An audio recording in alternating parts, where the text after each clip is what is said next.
Hey everybody, one that always bored, never boring. You join me today at my little paint station for a very quick unboxing video. Being a bit of an old git, I have fond memories of the days of metal Citadel miniatures sold in blister packs. When I was young, one of my favourite things was wandering into the Games Workshop store with my pocket money and flicking through the racks of blisters just looking for something that caught my attention. Sometimes that was something I could use in an army or board game, sometimes it was just something that looked cool.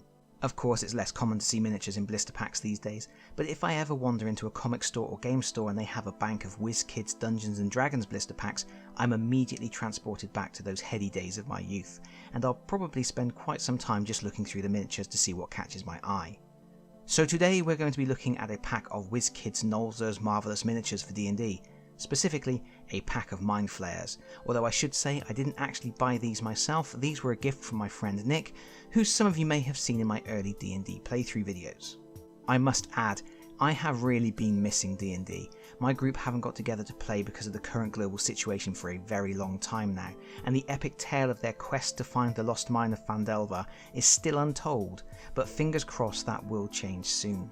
Our plan is to wrap up Phandelver as soon as possible and move on to a campaign of my own devising, perhaps with a one-shot in between where I can step back from DMing duties for one session. And Nick clearly knows I'm going to be on the lookout for as many horrible things as possible to torment them with, and has kindly assisted me in that aim by supplying me with some Mind Flayers. For my money, some of the creepiest things in D&D's bestiary. And these are some great little miniatures. I've got quite a few Nolzur's miniatures in my collection. As I mentioned, I have a tendency to gravitate towards the blister packs. If you've never seen them before, they're made of plastic and they have quite a bit of flex in them without being rubbery.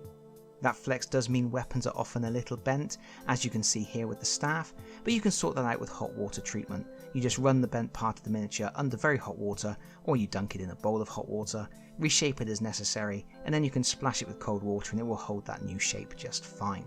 The moulding on these is okay. You do get visible mould lines. The detail is acceptable. You aren't getting Games Workshop levels of detail, but you aren't paying Games Workshop prices either.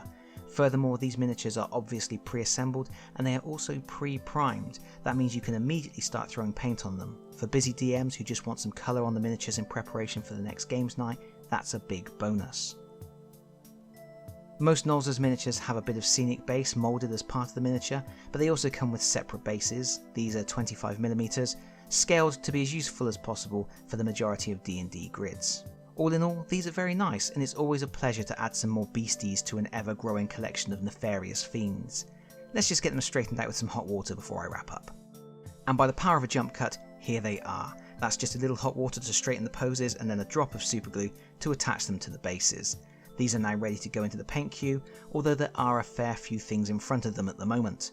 The good thing is, these really do paint up quickly because they aren't over fussy with details, yet they still have plenty of character. I like these a lot, and they're a great way to bolster your troops and to get a wide variety of interesting creatures and characters on your paint table and in your games. But I guess that's it from me for now. Thank you so much for watching. If you've enjoyed this video, please consider pressing the like button. If you really enjoyed this video, please consider subscribing if you don't already do so, and hopefully I will see you all again very soon. Bye bye everyone. Bye bye.